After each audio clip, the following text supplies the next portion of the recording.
Summoner's Rift.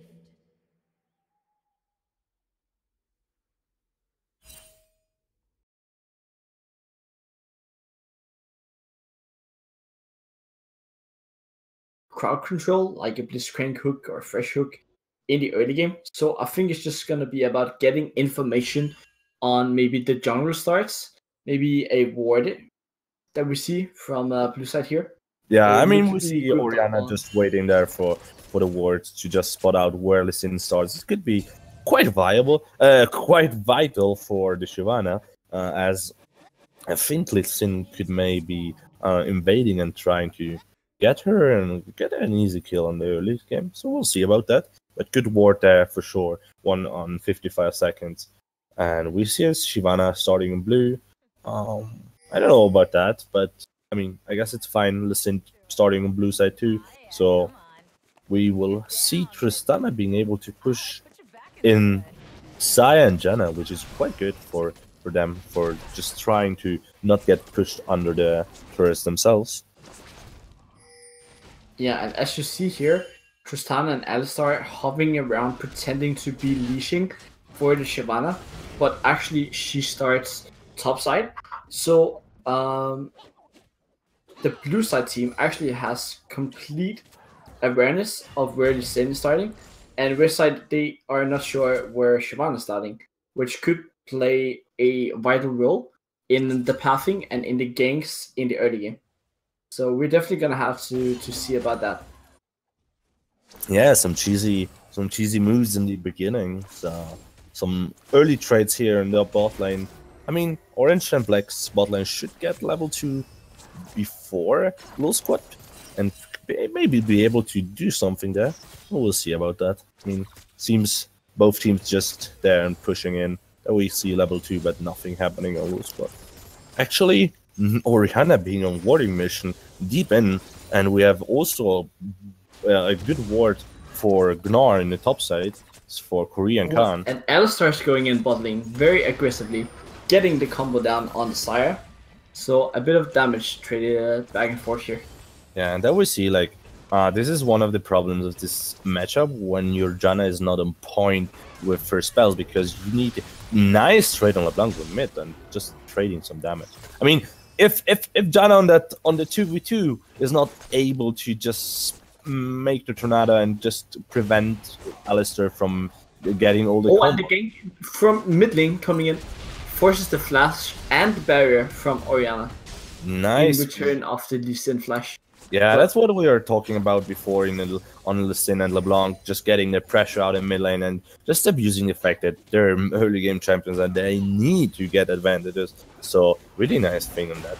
LeBlanc getting in again, and she misses this time and not able to finalize the kill. Maybe she would be able there.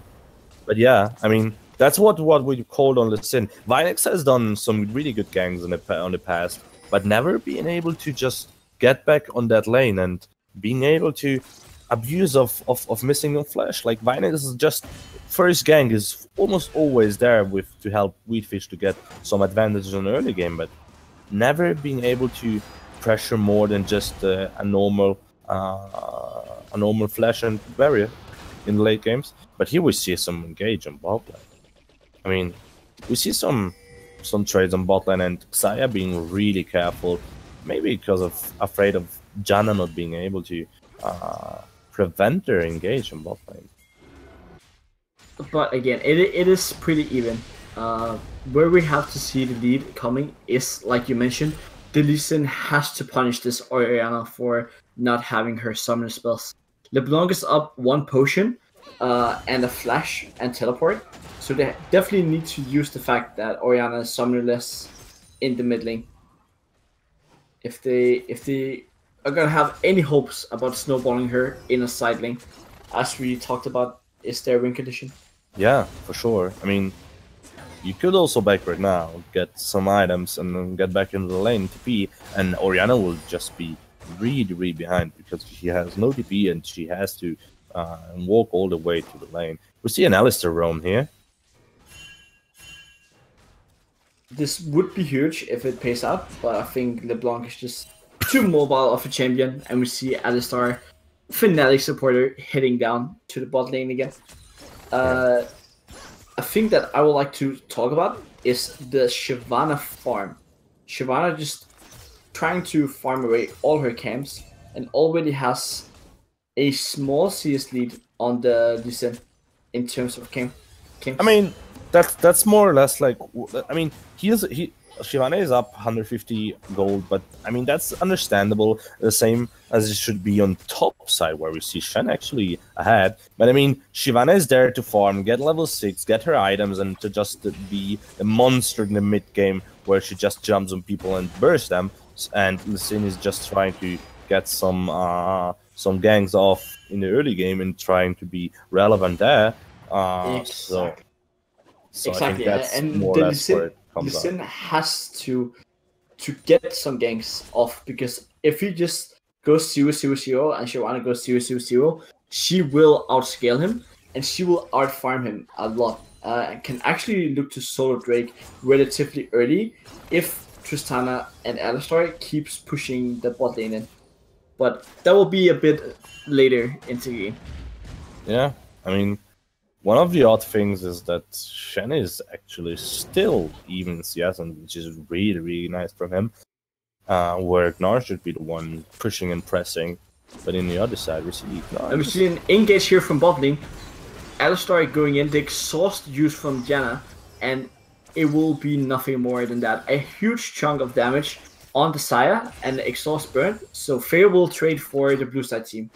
I mean, Black. We see how Xayah is playing. Xayah is just playing really passively, not trying to do any trades. And we see it before the why. I mean, definitely not being on point here with Janna, not being able to save his Souza from any engage of Alistar. Alistar, every time they engage, they need to just blow something.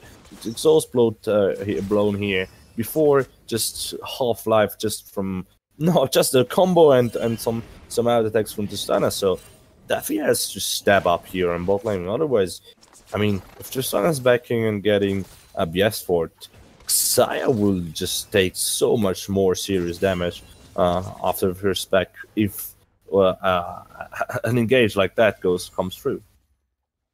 Yeah, totally agree.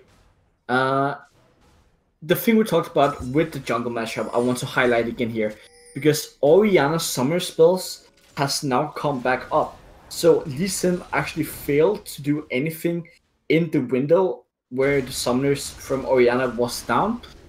And Shyvana, in the meantime, has just farmed up even more gold.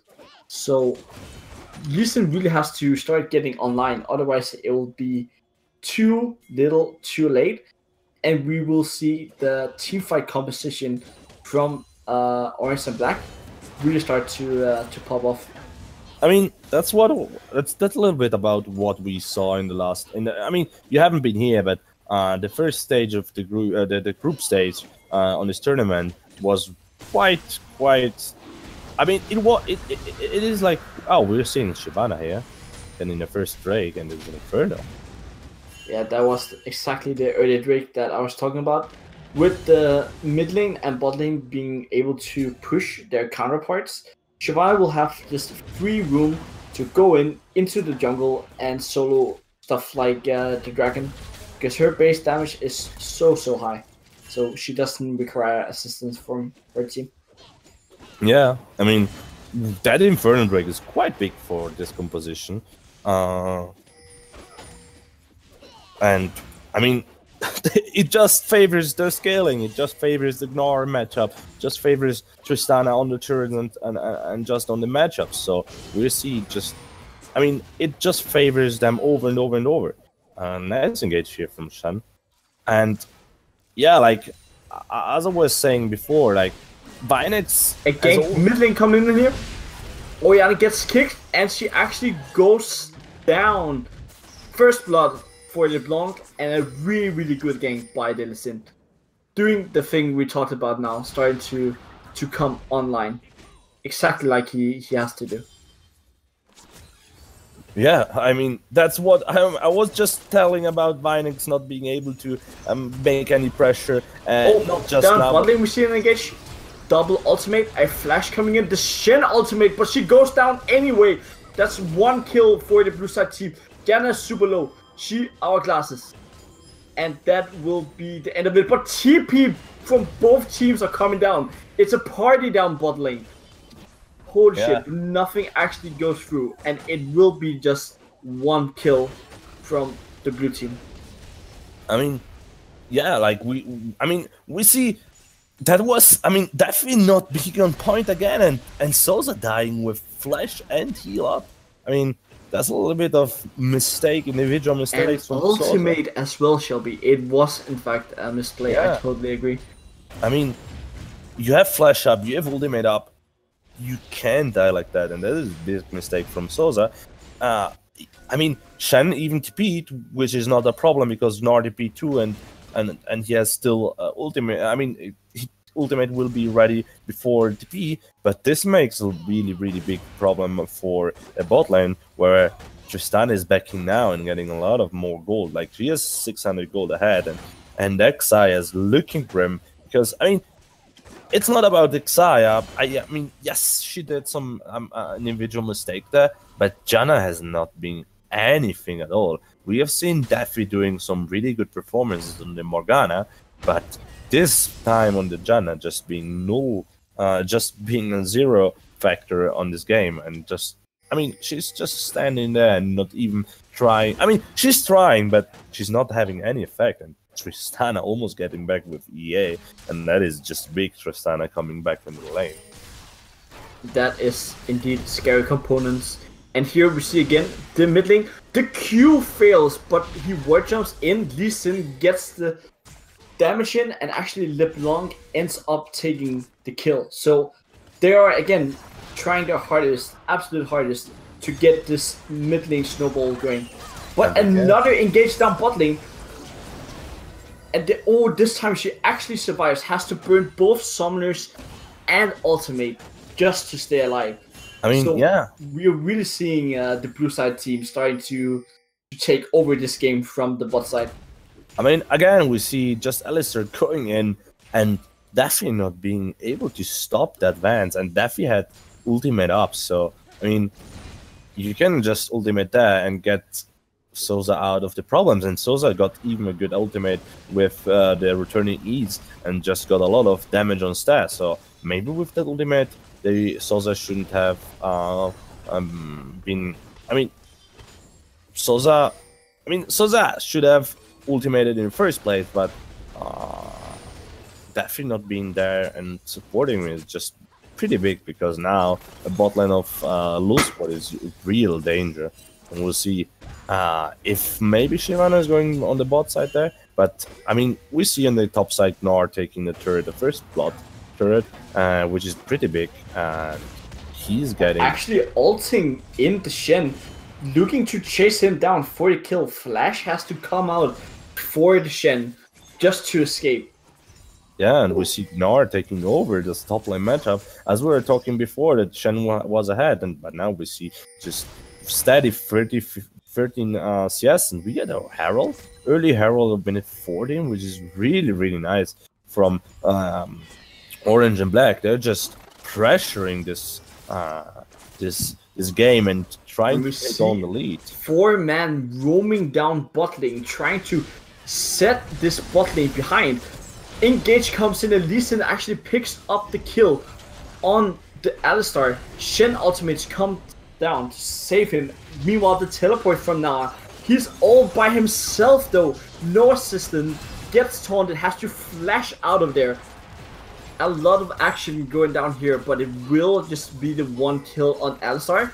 The blue team down to and we see on the meantime mid lane Orianna getting all the turrets. So I mean, we see, yes, a good try from Lulzpot to get a kill there, but I mean, yes, it's a kill on the Alistar. They just missed some stuff on the Gnar TP, and Tristana Gnar survives. In the meantime, they got a Herald, and what is more important, they get a Milan turret, which can then, I mean, they just have to transition it to the bot lane turret. They have Heralds to help them, so Orange and Black just looking really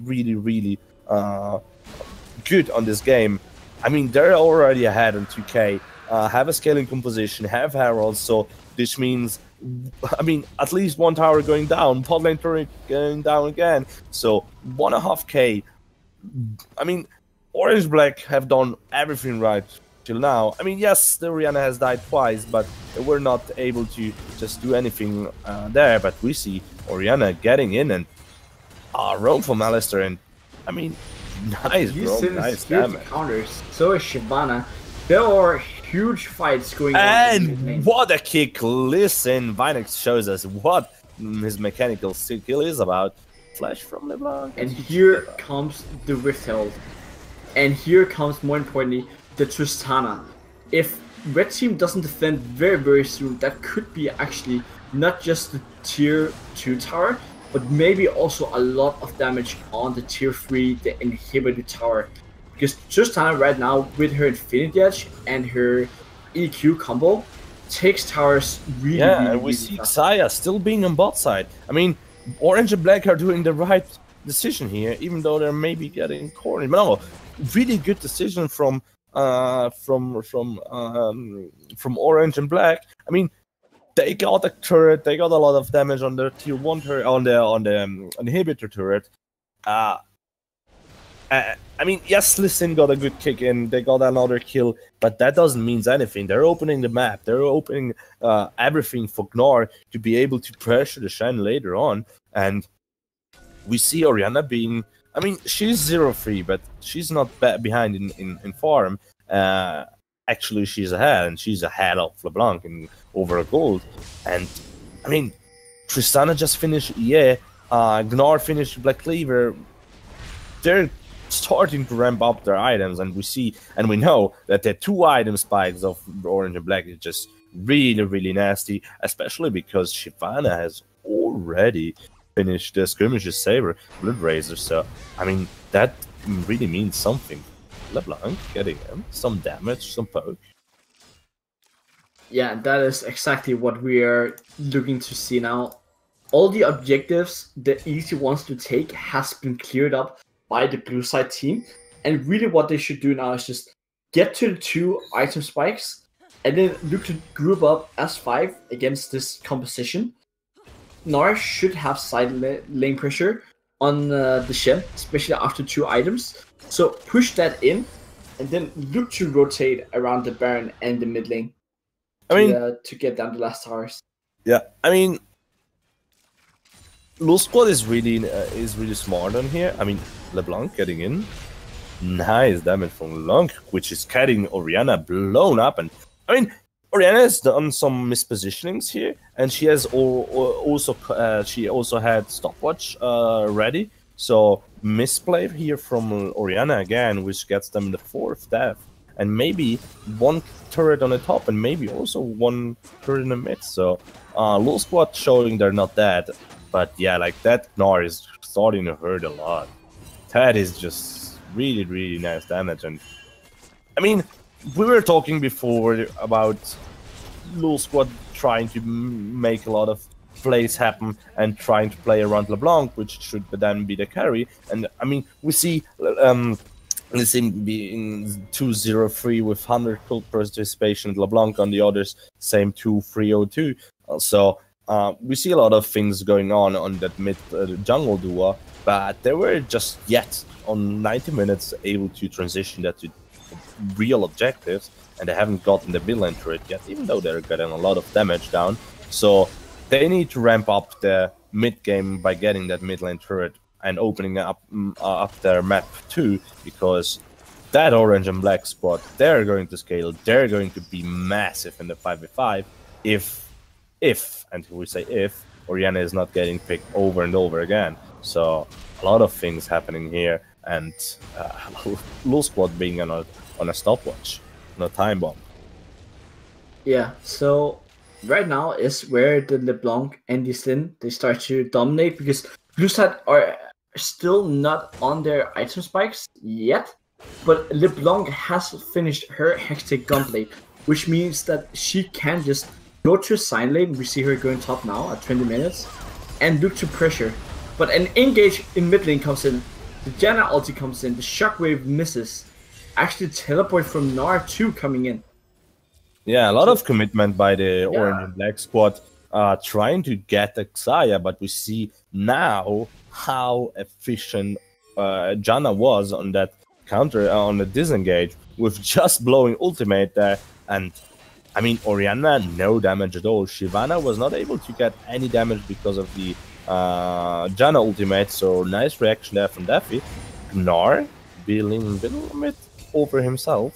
And we see again, Lulspot just deciding to do the right stuff. Gnar just DP'd in, Shen staying bot lane, trying to make as much pressure as possible, and Orange and Black losing a lot of temper here, where they should maybe try to get... I mean, they could do a lot of stuff here, but... I think the most important thing now is that Drake is spawning in just 5 seconds. And with Lee Sin being nowhere near, he's actually clearing the golems up on top side. This should be the third Drake for the blue side team. Yeah, and we see, I mean, it is 2 Cloud Drakes, yes, so it isn't that important, but actually Cloud Drakes are quite good on rotating and just answering the enemy team on rotations. Shen seems to be caught off guard here. Actually, the teleport from the Blanc is coming. He will be finished before she even arrives. Dukes the Gnar Q. Can she get a return kill? The heal comes out from Tristana, and it will just be 1 kill again for the blue side team. Small advantages. But in the mid lane, the siege is starting. Yeah, maybe we'll see the Lulspot getting an objective out of that. I mean, yes, you use the teleport to get there with the LeBlanc, but it's not that problematic, and Sosa doing a lot of damage to that turret, actually.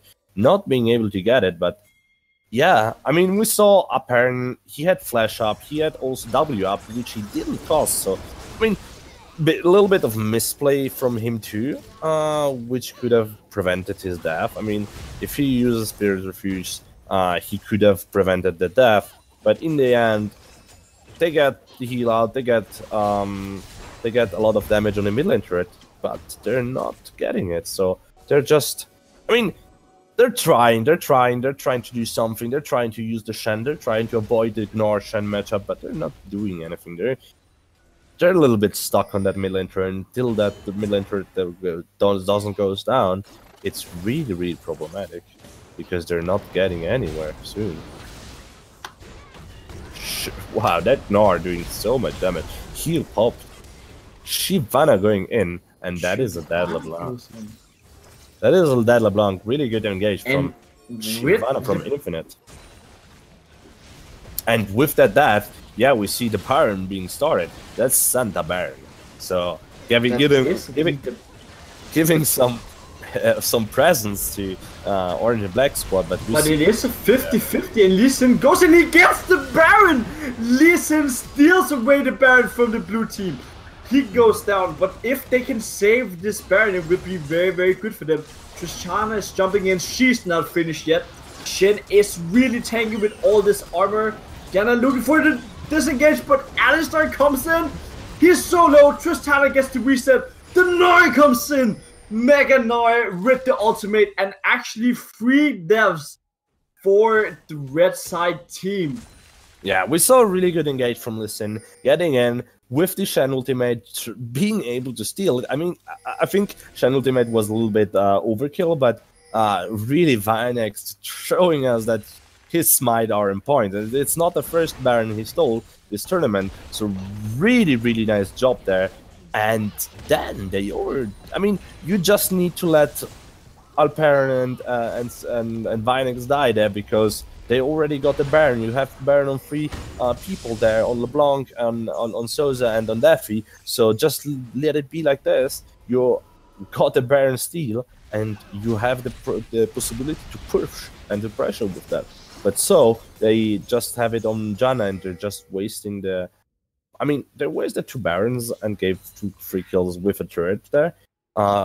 So it isn't optimal, but yes, Janna has still Baron, and they should be able to get this turret now with the empowered minions, and Vinex just being really the man saver there, because if that Baron goes to Orange Black, that means game almost for sure, because of the scaling power of Orange and Black. But yeah, Low Squad not being that yet, and they're showing that they want to fight back and they want to just show us the teeth and be there to punish Orange and Black whenever they make mistakes. And we see an engage here from the Alistar on Shen. Nothing much happening. Shen was able to take the plant and get away. Really, what the red team has to do now is fix their side lanes. They cannot siege mid lane when their top lane is getting pushed in. So that's exactly what we see Shen doing now, walking up to clear the wave, and then they can start to use their Baron up for a siege. I mean, Low Squad being really good here on putting their Shen always on the opposite map or opposite part of where the Gnar is, and just avoiding the 1v1, which is quite bad now as the Gnar finished the 2 item spikes. Yes, the Shen has Tormez, which he can just sustain a lot of damage and trade damage on the Gnar too, but if Gnar prevents Shen's Shadow Dash, then he should be fine and should be able to avoid and win the 1v1, even though Shen has a Tormel. But yeah, I mean, Red Squad has to do 1-for-1 and try to catch people off guard and use the LeBlanc to just use it and try to make as much working as possible, as that is the guy which is ahead and which has to carry this game. But we see bot lane being picked up, still empowered Janna minions, and empowered Baron minions by Janna, but they are giving us turret for free. And this is just really, really nasty, because Orange and Black are just getting more and more objectives, getting more and more gold. And I mean, we see already 2 item spikes on every team member of Orange and Black, and this is starting to looking grim for Low Squad, which, I mean, they were able to get some kills, they were able to get some advantages in the early game, but were not able to just take objectives, being able to get in, and I mean, yeah, doing doing what they wanted to do and snowball out of the pressure they got from LeBlanc and Shen.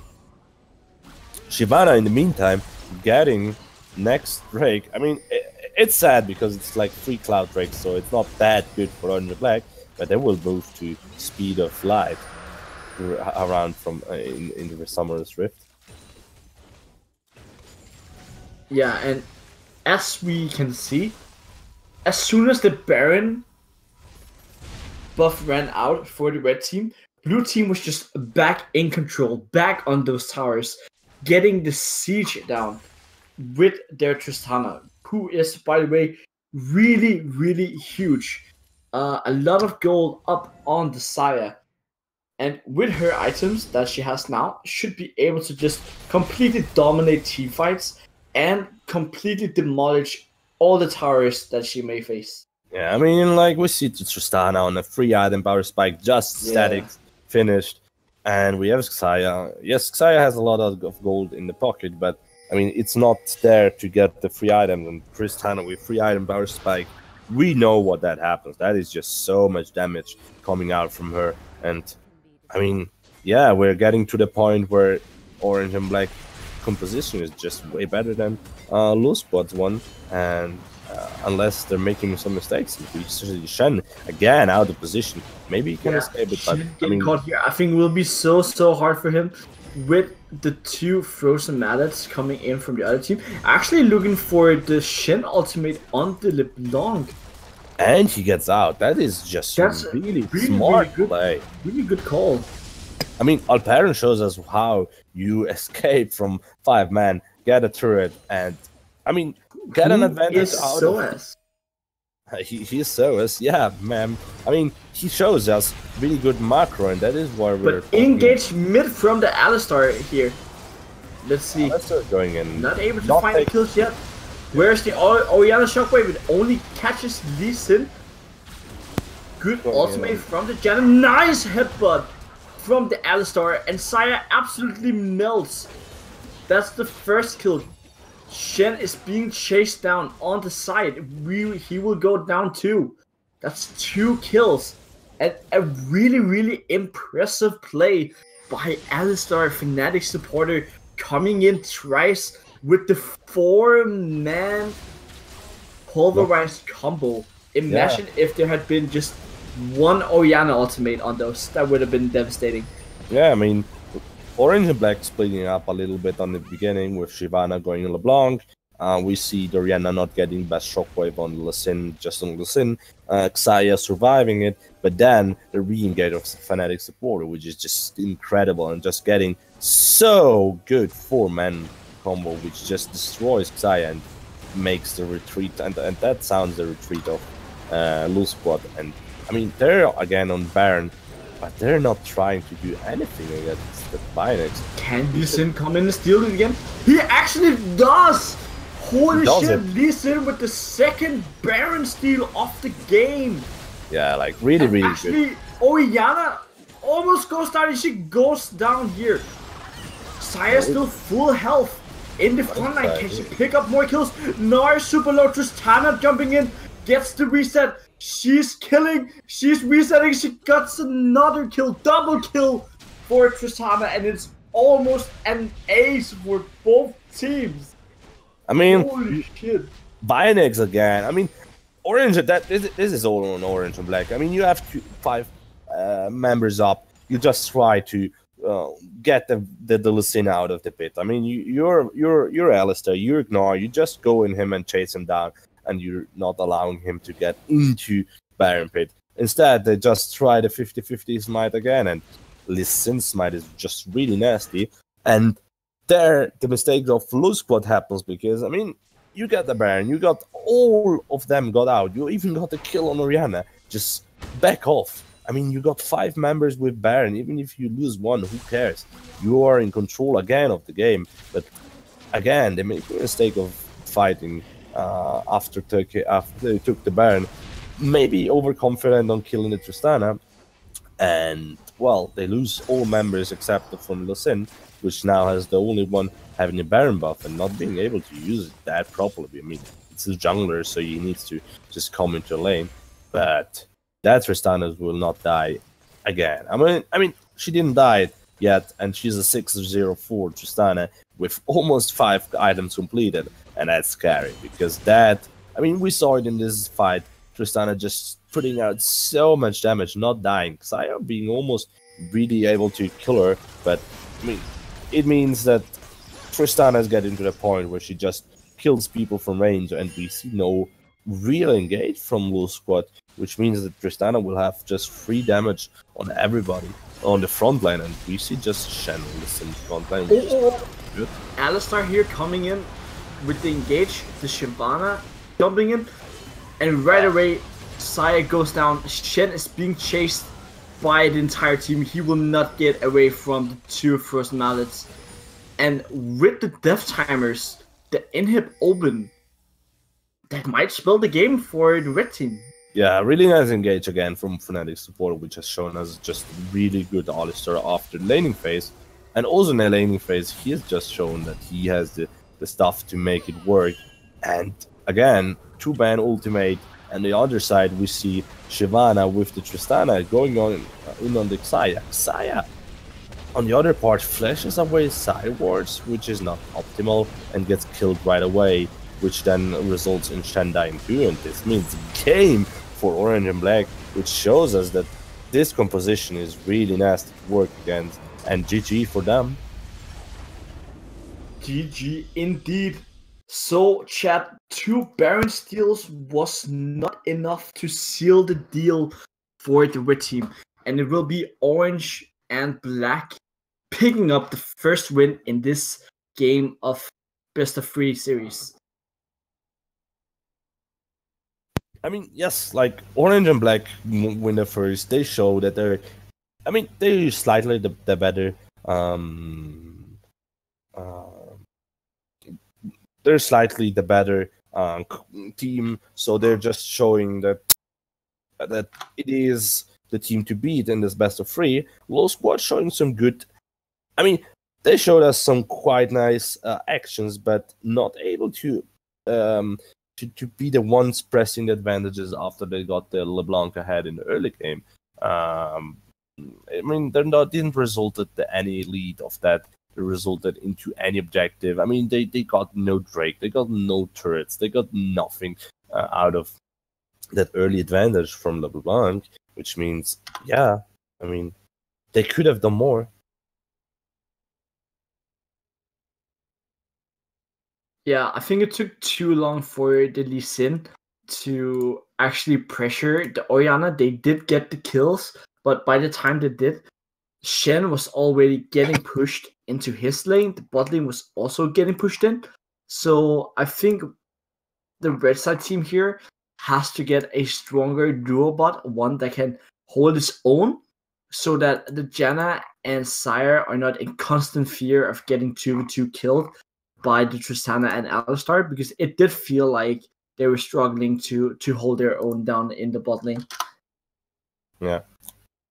So we're going into break for some minutes. We're heading back for soon, so just don't go back for the second game of Orange and Black against Lul Squad for game 2. So see you later.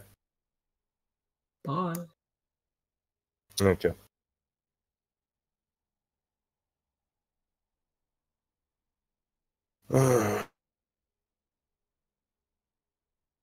Yeah. Yeah, sure. I mean, you're off, right?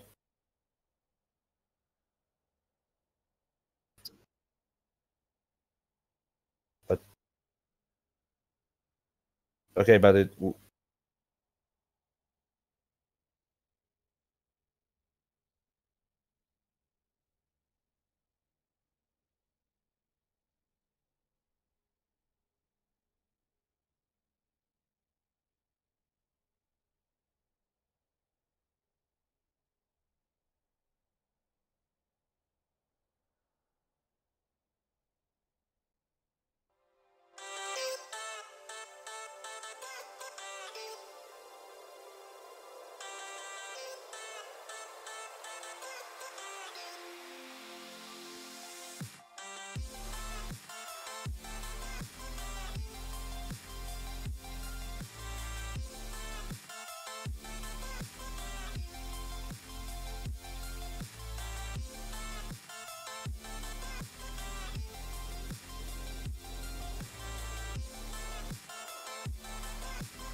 From beneath the sand, place can take me across, seems so far away. Across this universe, she lives another day. I know the reason she stays. I know the reason she's so far away. I know the reason she stays. I know the reason she's so far away.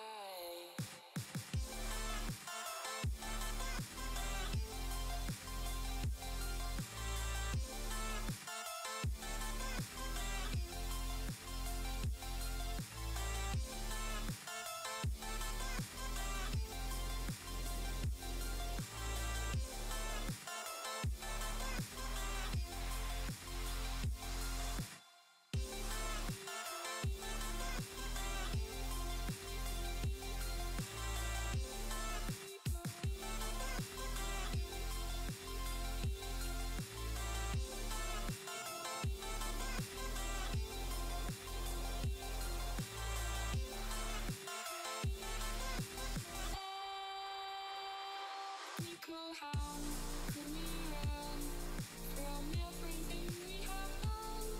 It only takes us one more step to fall. Nicole, how could we run from everything we have done? It only takes us one more step. Nicole, how the reason she stays. Nicole, how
one, she's so far away.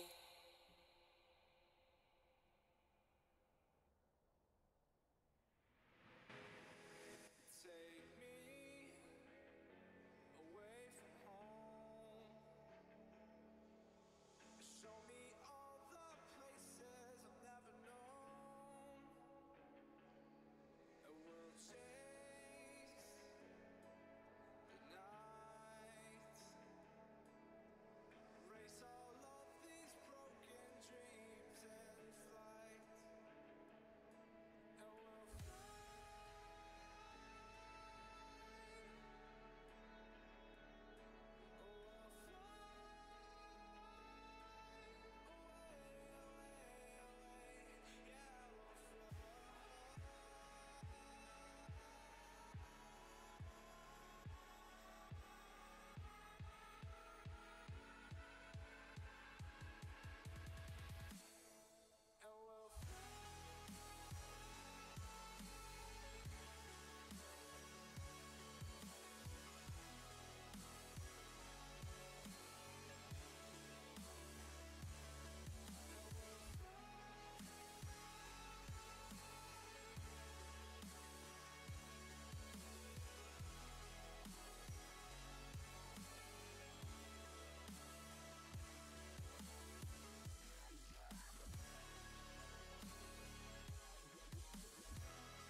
Hey guys, we are back. Game 2 in the series with Orange and Black and against Lil Squad. So we've seen a good first game. Lil Squad trying to do some of their game plan hasn't worked out quite well. Because of what I mean, they didn't got any objective. They were not able to pressure the advantage they got in the mid lane jungle duo, and we're already in pick and ban phase. So let's see what the guys are going to choose, and let's see if we see some differences on pick and bans. So Twitch ban on the first ban. So I mean, standard ban against Souza. He has shown his Twitch in the first games, and he is not being to play that again. And we've seen we've seen Souza not being the best on this game because of some difficult laning phase, and we've seen also in the mid game he's been called out a little bit and not just being on point on that Xayah. So maybe getting the Ezreal is a little bit safer, and we'll see if he get them. Bans and bans, they're all the same. So we see the Misfortune Jarvan for Lil Squad, we see Zoe, Morgana, and Twitch for Orange and Black, and let's see the last ban for Lil Squad, but should be, I mean, it could be everything. On this point, there's Giovanni coming in again. yeah, I mean, Sejuani is a fine ban here, but Alistar, I think that's a really good takeaway from Fnatic supporter. Was first picked in the last game, and he showed up just so well on it. yeah, like really good pick from Fnatic supporter before. He just showed us what he was able to do, and just really nice done from that. But I mean, Orange and Black are prioritizing Tristana quite a lot, giving her over Ezreal. We saw her picked over Ezreal. We saw her picked over Xayah. We see her picked over Varus also. So nice pick there because of how Stay is playing it. And there we see the Sejuani lock in. That's a really good response from Lil Squad. I hope to see Ezreal just round it up with really nice composition already with the duo. but already just having Sejuani in there is quite good because you're giving some scaling to the composition, nice, safe mid game and late game with tanky jungler and Gnar in there. I mean, we've seen Gnar working out quite well for Korean Khan with no answer to it from the Shen, but that early pick, that is, I mean, it is fine, but it's a little bit early to pick it there because there are a lot of counter picks still open, but we've seen no counter picks there.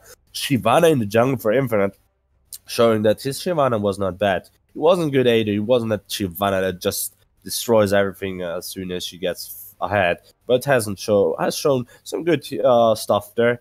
And with the Karma, they round up a good composition in bot lane, Tristana Karma, and we see the Caitlyn locked in.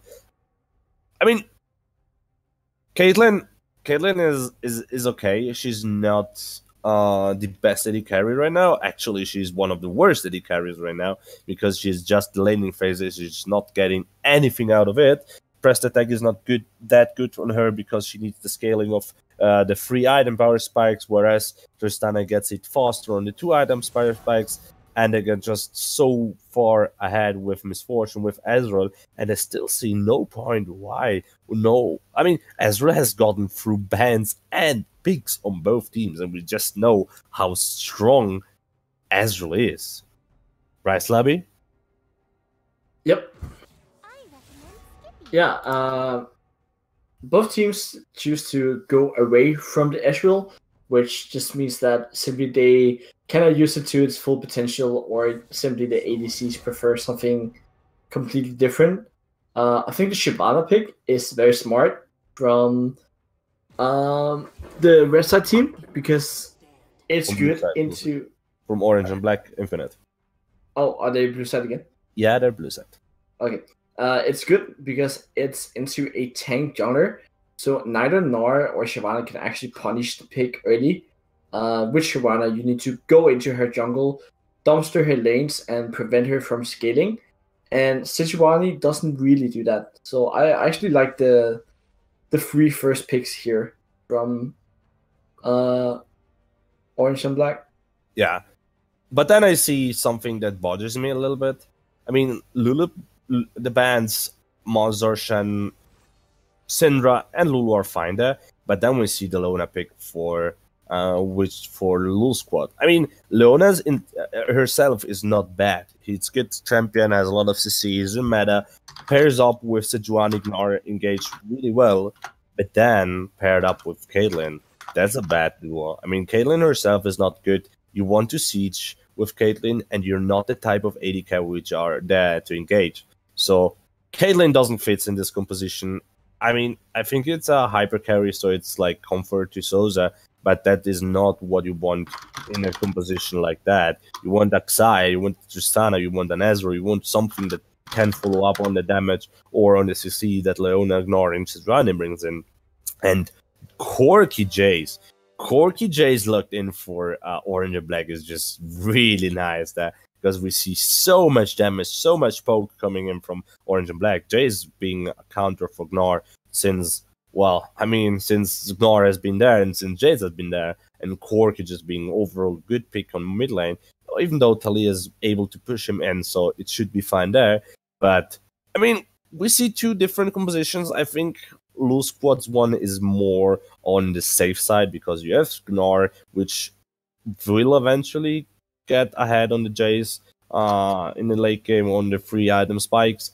Sejuani is a champion which is good, even though Shyvana is also not bad and is considered a counter to Sejuani because she can farm easily, as Labby said before. We have Leona Caitlyn, which is not actual good bot lane, I suppose. I mean, yes, you're against Karma Tristana, where you can just focus the Karma, and Karma is going also ignite, so it should be fine for Caitlyn, or it should be quite easy for Caitlyn and Leona to kill her. But what I look forward is how Wheatfish uses the Talia. I mean, we've seen Wheatfish being that guy being ahead. We've seen Vinex over and over in this tournament being the helping Wheatfish, always getting some advantage, just being the guy that gets that early advantage out. And we hope to see Wheatfish just translating that early lead, if they get some, on the bot lane and pressure the Tristana and the Karma out of the lane, or just even get kills with the Leona Sejuani combo there. Even though the Gnar Jace lane, that will be rough. But one thing I do think that the Red Side team has done better this game is that they've gone for more winning lanes and more proactive play. So they have the Leona, they have the Gnar and the Sejuani. I think they will look to a bot lane, because with the Karma, it's actually quite easy for Caitlyn and Leona to shove them in and then actually get a dive with the Taliyah. So it, of course, is up to the blue side to prevent that. But it could spell trouble for the red team, the blue team, sorry. Yeah, I mean, it's as we talked before, just before, Loose Squad having just better composition overall. I mean, let's call it not a better, because I mean, if Orange and Black are able to hold the 1-4 with the Jays against the Gnar, their four-man squad is just really, really nice. And if they then get out the Caitlyn, if they kill the Caitlyn quite soon, they're able to just demolish the Loose Squad composition. And we remember Corki Tristana 3-item spike together with the Shyvana 3-item spike is just disgustingly good. So they could even opt into 1-3-1, where they keep the Taliyah on the side lane with the Corki pressure, and just being able to pressure that because of the poke they have with Jace, they have with Corki, and being able to do that. So we'll see a good second game with two different compositions from what we've seen the first game, and with two different adaptations of both team to this second game with different almost the same bans, different picks, different playstyle, and well, let's hope for a second good game with some good macro and good stuff showing us from these two teams, and let's just hop into the game soon. Yeah, very excited to see HDST on Tristana again. I think he had a really, really nice showing. Did not die a single time, as far as I can recall, as AD carry. Very, very impressive, that is. So let's see if he can do it here again. There is, of course, a lot more things that he has to look out for, a lot more stuff that can actually kill him. But he now has the Karma to speed him up. So looking for a lot of double lift dodges on the Rift.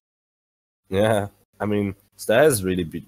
I mean, it's not that much about Star, because you can just jump away almost every CC, but it's a lot on Karma too, and Fnatic supporter, which has not a tank support, and we've seen getting him. I mean, he has gotten picked off quite a lot in the last game, but he was Alistar, so you just are the tankiness. You have the tankiness. You have the tankiness to survive a pickup from before from Blanc and stuff. So that should be fine. But now he's on Karma, and he's with Karmic Knight, so he has to be aware that he's just really, really, really in danger. If Mater LeBlanc, Adri Sejuani,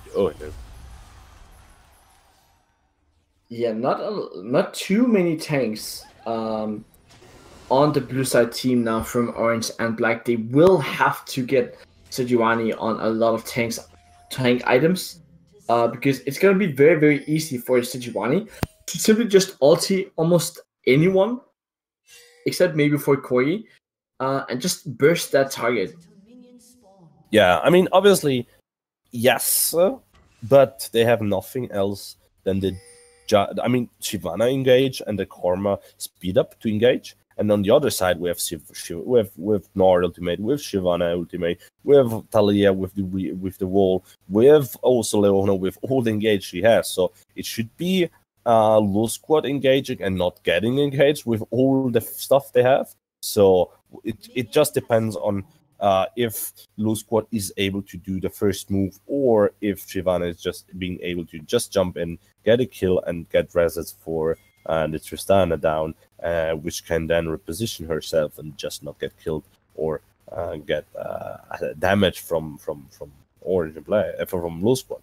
So just nice pickups, nice compositions. Everything has his own objectives, and we want to see some exciting game from these two squads with these two very unique compositions. Yep. I mean, let's just see how this goes. From the jungle, both starting on the bottom side of their jungle. Moving up, Shyvana should clear a bit faster here on the first clear than Sejuani. But maybe we will see a 2v2 happen up top lane. That would be quite exciting. Other than that, not much going on in the early game. I mean, we see already bot lane not being able to push in with the Caitlyn, which is actually what you want to do with Caitlyn. Yeah, with Caitlyn, you just want to pressure in the enemy bot lane in the early stages, get advantages of CS, where you can then steady, heavily farm in the mid game and trying to siege up turrets instead.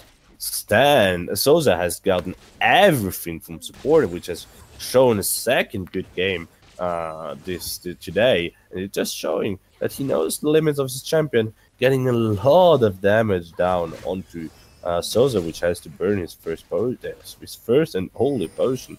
And we see, I mean, Caitlyn not being able to pressure down the Tristana. You have Tristana against you, you pick Caitlyn. I mean, I wanted to see something that could have pressured that, like a Nami, like a Zyra, something like that, where you just get the lane dominance and yeah, I mean, you don't suffer that heavy poke as before. Nice engage here from Delphi, but Souza just backed off 4, and wow, that's what happens if you lose, if you miss first the good engage Delphi. Souza and Delphi being really low on health, and that's what we see from that 2v2. That's how this 2v2 will go. Caitlyn not being the really pusher type of champion in the beginning because of Tristana being able to auto-hit the whole time, and Leona not having the fixed target, with Karma just being able to shift back and forth. But there we see the Sejuani on top side. Yeah, and I think like when you pick the Leona, you first of all you have to go Ignite because she's not a peeling support. But then after that, you have to make sure that you use your jungler efficiently because their bot lane can actually punish. First blood up top lane while ours landing from the Jace. Yeah, Alperen not respecting the damage of the Jace there and not flashing away. I think he was sure that Sejuani would have Vinex would have come faster, but that means kill for Korean Khan, which shows why he's picked his name. And yeah, I mean, he's getting the first advantage there. And I mean, we know that Jace is a pick which is very volatile, which can be good, but which can also be coin flip champ, and that's why it's not that used in competitive either. But we've seen just picked it by little players on the high competitive league and having results there. But that is another Infernal Drake, first Infernal Drake for Orange and Black, which are already establishing control of this game with first kill on top lane, first dragon taken from Shyvana, which also benefits her on herself. And yeah, Orange and Black looking really good here. And this actually looks very much like the last game we just had. Shyvana getting into the jungle, farming away, able to get the first dragon of the game.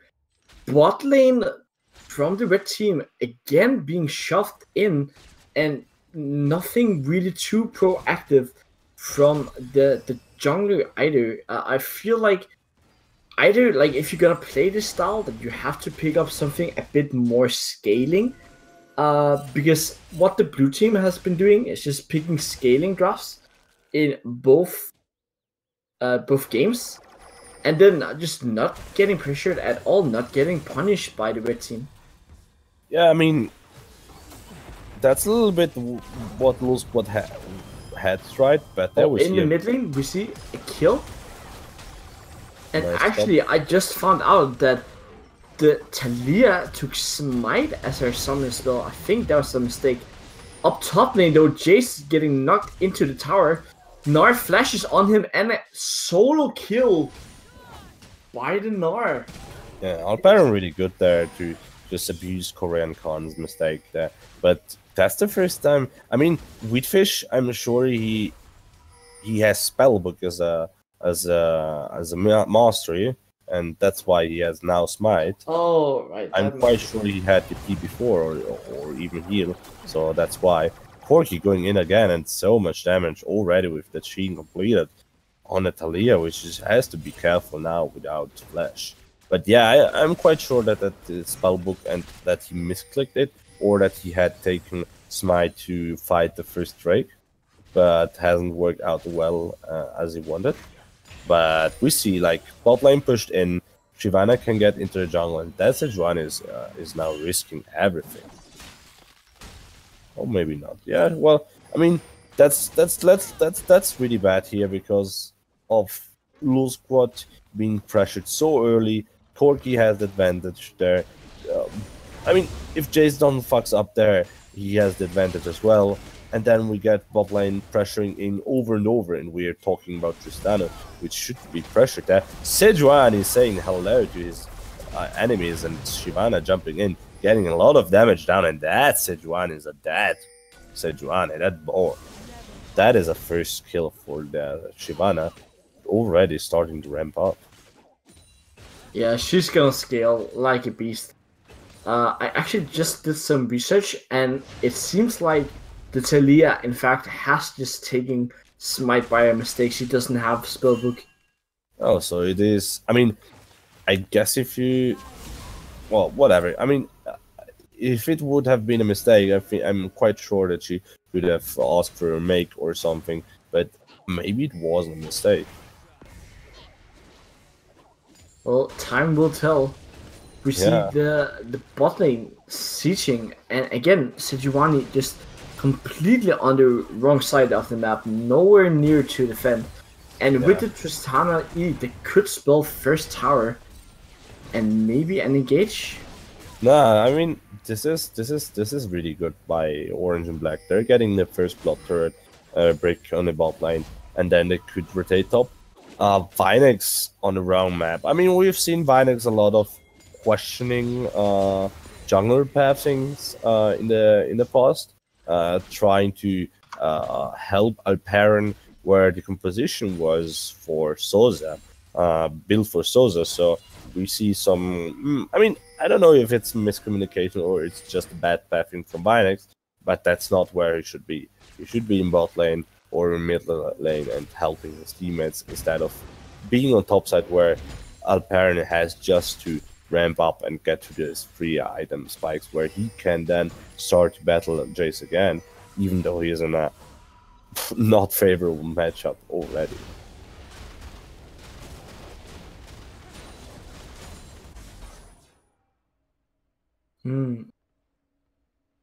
And we see some first items. Tristana getting back with a pickaxe more, which is quite big. We see Corki almost finished Trinity, whereas we see, I mean, I think Wheatfish actually wanted to go Smite to get Runic Echoes. Yeah, I'm not he sure. has to. Yeah, I mean, it seems like it. I mean, talking about it, it gives a lot of movement speed, which is quite good for the Talia, but the lifesteal against monsters is not what you want. And we see, again, same thing from Orange and Black, which are getting Herald again at this time 11 minutes. Engage down Sejuani. bot lane. Sejuani ultis misses, Karma flashes away from the Talia, and really good read on what the red team wants to do. And Fnatic supporter able to dodge away from the Sejuani ultimate, and On the other side, Shyvana getting that Rift Herald again. Really, really nice seesaw counterplay by the blue team. Yeah, orange and black being really, really on point here. I mean, getting Rift Herald in both games, getting every Drake till now in both games, just being better team macro and But a counter engage comes in, and now Karma has no flash. She gets engaged on. She goes down to the Caitlyn. But Shyvana is now here. Corgi is coming down. yeah, and that Shyvana already doing a lot of damage. Although she's just, Teleport coming in. Shyvana almost goes. She goes down, but Corgi's here to clean up. Nora goes in with the ultimate. Tristana jumps in. Now he's mini Nora. Jace comes in, and holy, what a fiesta! It is an ace at 11, at 12 minutes down in the bot lane, and suddenly a 2k gold lead for the blue side team. yeah, orange and black. I mean, orange and black knew Sejuani was coming and already started to move on the bot side. We see Karma without flash was what we were talking before, getting just blown up by all the CC and dying almost immediately. But then Lul Squad forgetting about turret and just pressing way too hard in. Corki comes in, Shyvana comes in, getting a lot of kills, and there is nothing they can do. Tristana with the resets jumps away from Gnar and just manages to survive. And there we go with 5 kills more for Orange and Black, which are now on 3-0-3 Corki and a 3-1 Jace, which are now looking to carry this game and take over after they got also the Herald, which means they can do a lot of pressure on mid and top side. And it is already a 3k lead with just one turret at lead. 13 minutes, this is big. It is big, and Orange and Black just seems so coordinated. Like, Jace had pushed in the wave top, so Nara was not able to get the best TP in. And overall, just getting the Drake, getting the objectives all the time. And look at that damage. Look at that damage already. I mean, you almost complete Look, that another already. Drake. Another Drake pops off. I mean, yeah. I mean, that's what Orange and Black have done all the time. Even though Sejuani here to steal it, nothing to be done there. And Sejuani dies inevitable without any doubt. And that is just infinite shot calling, I think, really good on that. And Vinex not being on point today, with both Shyvana and Lissin not being able to do what he wanted. And that Orange and Black squad is just looking so good. He's playing really nice team play. Tristana getting in and Tristana jumping in, and it is again 2 kills gone for the red team. Orange and mid tower too. Yeah, Orange and Black just using everything at their best. In control this game. Yeah, Stad just jumping in, getting the kill on on the Caitlyn, and then already Rift Herald popped there to get the turret. And I mean, 5k for 50 minutes into the game, we see so much advantage on blue and black and orange team, which is just now looking to. I mean, they got everything till now. They got Bear, they got Drakes, they got Herald, they got turrets. They are not leaving anything to a Lul squad. They're just, I mean, look at that Corki. That's a 404 Corki with Trinity and Big Fat Sword already at 50 minutes. That guy will do so much damage. I mean, that accelerates the composition of orange and black so much. And we see on the other side, I mean, this looks really Another bad. fight breaks out in the top lane. TP comes in from the Talia, but is it too little, too late? Karma flashes away. Nora goes down, and again, it's just blue side team in full control, being the proactive players. Tristana jumping in. Shyvana and Tristana, the deadly duo, gets the second kill on the Sejuani. I mean, look at Lul Squad's bot lane. Where are they? They're in bot lane. They're trying to trade the bot lane.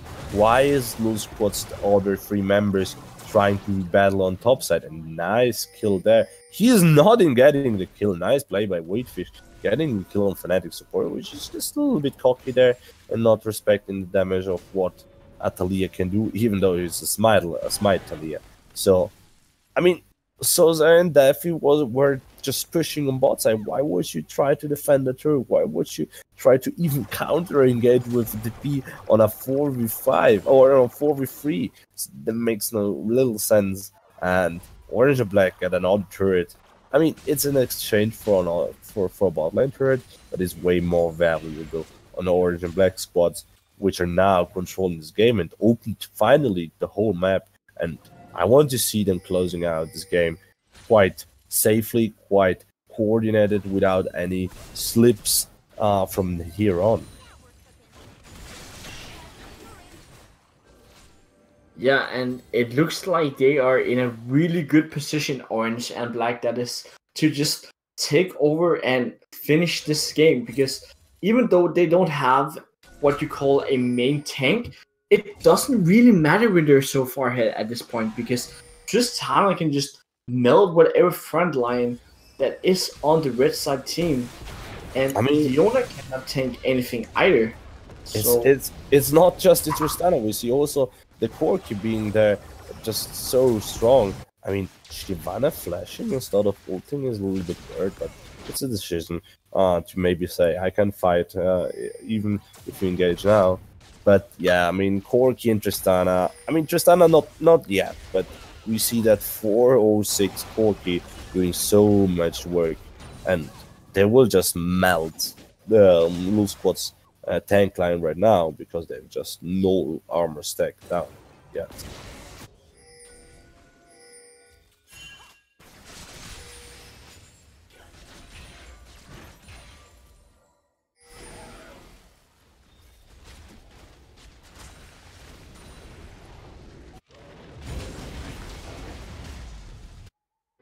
yeah, it looks really, really good. Yeah, I mean, Orange and Black are just playing it out smartly, not trying to force anything hard. We see the Jace here on top side chunking the turret more and more, and I mean, Gnar not being able to do anything, and that's what we were talking about. Corki just going in and just doing so much damage to Caitlyn, which dies with heal up. And Sozen now being on point 2 this time. Sejuani getting in, trying to get the Corki, getting out, and they're not pulling the trigger, even though maybe that was a out of position Corki, which they could have punished there. But this looks grim for Lul Squad, which it seems they have no answer to what they're doing, for what Orange and Black are doing. Engage coming in here, the Leona ultimate. Shyvana goes in, she gets killed. That's one return kill. Nari looks to chase down, but I don't think that he's tanky enough to get in there.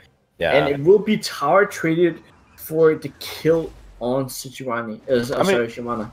I mean, nice engage by Leona. Sejuani too. There is no need to jump in and go into the back line. Just kill Leona, kill the Sejuani, which are in the front line and are not tanky at all. Protect your carries. And I mean, that it was a little bit overdoing by Infinite, but it's fine. You get the turret, right? So you open the map even more. You get more control of the Baron area. Yes, they get in, and Jay's just being massive again. I mean, we see what Corki and Fat Jace can do, and that's like that's a Trinity Infinity Age Corki at 20 minutes, which is just blasting through the enemies, and this should be a Baron, soon Baron here at 20 minutes, and Jace just displaying why he's so strong on his meta, but also can be conflict, as we said, just being melting away, and Corki getting another kill, and just legendary Corki 806 cracks showing us how it's done, and this should be a free Baron at 20 minutes with a 9k gold lead for Black and Orange. And I mean, it looks grim for Lul Squad. Yes, they have a scaling composition with the Caitlyn with 2 tanks, let's call it 3 tanks, but I mean, Jace is so far ahead, Corki is so far ahead. even the Tristana is so far ahead. What can they do? It's really, really hard. And now they have Baron too, and they've not wasted Baron like the Blue Squad did the last before when they got when they stole twice the Baron.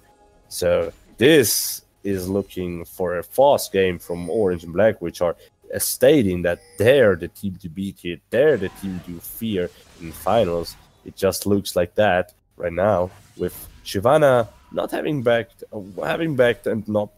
I mean, Shyvana has gotten little stuff, got from base with 1k. We'll see if she completes Starex, I think, right now, and gets online with what she wants to do. Massive damage from Karma there. Nice poke. We see why support is just so aggressive from this support champs, even though it's a Karma, which should be a more defensive, supportive champ. Yes, and indeed, now we see the real siege potential from this blue side team. Everyone is just able to hammer away on the tower. The Corgi, the Tristana, the Jace. So much damage. And so much poke too. I mean, don't forget about our Corki and Jace being there and just trying to poke too. And I mean, yes, the Lul squad has a lot of tanks, but that's not where your tanks are going to sustain all the damage from these carries, which are just so immensely big. Little bit of mistakes, I think, here from Orange and Black, which should let the Jace on the top side to get that free turret there. And I mean, shifting the Gnar from the team means you're putting Jace in an advantage, and you're putting a Lul squad again in a disadvantage. So we'll see if they can get anything out of this siege, but it seems like they're getting pushed back. It's really good disengage here with the Karma. Yeah, but more than Karma disengaging, I think the Lul squad is doing quite some good job here defending from the Baron, not giving away anything more than they already did. And it's just 10k, although it could have been way more with maybe a 1-3-1 from Orange and Black. Sejuani getting in. Engage here from the blue side team, from the red side team. Huge Gnar ultimate coming in. Jace left untouched, both carries are untouched, and Gnar is the first one to go down. Shyvana jumps in, Jace in the back, he's getting all the kills. Caitlyn goes down next, and now it's just Taliyah fighting for her life, running away from the blue side team. And 4 kills going down by the very, very edge of their base. I mean, we saw a good engage, or it seemed to be a good engage with Gnar getting in, with Sejuani getting in, but then Corki gets so much damage out. Jace jumps into the backline and demolishes it. So we just see how much advantage Orange and Black have, and they're just demolishing Lul squad, which even got a good engage out. So we have to credit that, but the advantage, it's 14k. I mean, it's little you can do, and Orange and Black are choosing the playbook finish with 3 inhibitors and getting like everything from Lul squad, making it safe with a 3 inhibitor game where you just need to stay outside of the enemy base and wait that minions finish the game. Yeah, it will be very, very hard for the red team indeed to come back and actually destroy the blue team's nexus. It seems almost impossible from this point of view now, with 2 inhibitors going down.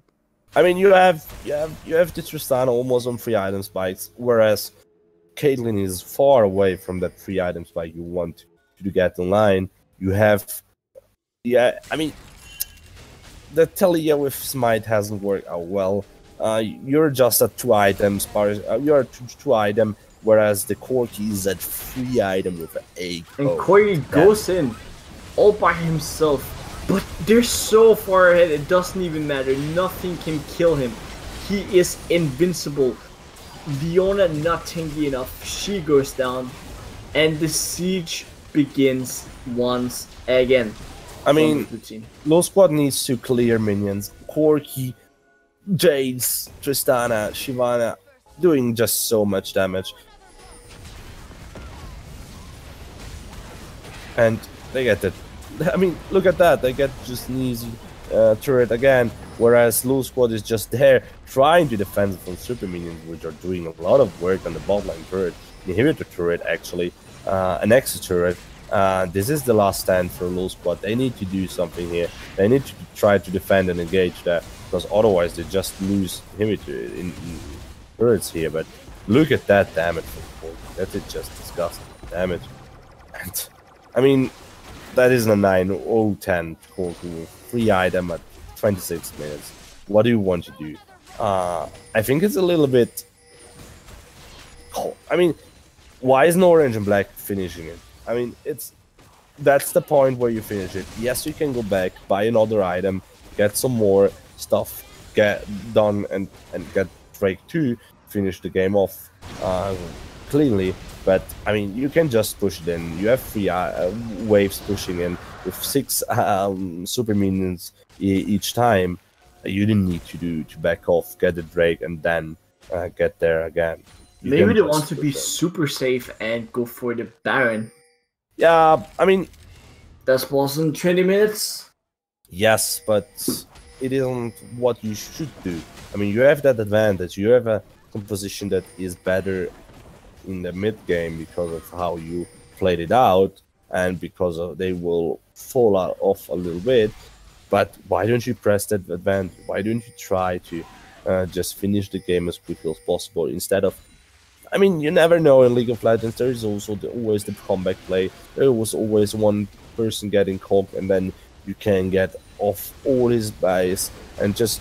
I mean, there is also the team factor. So, I mean, there is there, and Citrani getting in, jumping out, not getting the steal, and Vinix just dead again. This should seal the game. Yeah, this should seal the game for Orange and Black, which have played really, really well this game. Showing why they're the team to beat, why they want to get this cup, and this shows Orange and Black winning. I mean, they haven't won, but it's it's Orange and Black going to finals with a clean 0-2. Well, let's not call it a clean 2-0, but a second game for sure, showing dominance over Lose Squad, which have had quite good first game, but not showing anything in the second game, and just Vinix out of position all over the game. And maybe the Caitlyn pick 2 could have been something else and could have worked with something else better too. So quite excited. We saw good Orange and Black. Lose Squad not being on point after the first group stage. Quite disappointed by how Lose Squad reacted to the second pick and ban phase, actually. Yeah, a bit. If you were to call an MVP for the winner, Orange and Black, who would you go for? I mean, we saw Cracks doing a lot of work in the second game. Sta did a lot in the first game. I think Sta overall has shown a lot of potential too, but Supported. I want to give it to Supported just because of some the pressure he did in the second game, the good engagements with Alistar in the first, changing a lot of fights and being the guy pressuring around the map and being really. I mean, Fnatic supporter has really showed that he knows what he does in the support role. He got also targeted with the Alistar ban in the second rotation, just showed us how you play the Karma there with combination on Tristana, and overall just a better pick, just a better player. And with the advantage they got bot lane, they got also advantage in mid lane. Nice poke. So I would give it to Supporter actually. I completely agree. I think that Fnatic supporter played really, really well.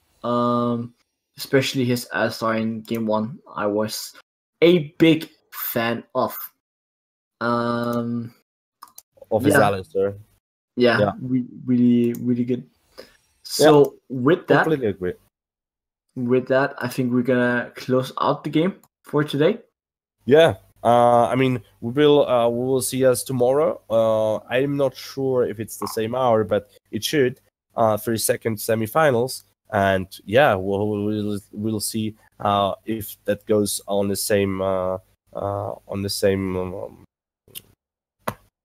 in the same way, or if we see some reverse sweep or free games, or even there a 2-0. So thank you for having been there with us. But and we see us tomorrow on the second semifinals, which that will then be the guys which will follow Black and Orange on the final spot on the final game. So thank you for being here with us, and see you later. See you tomorrow. See ya.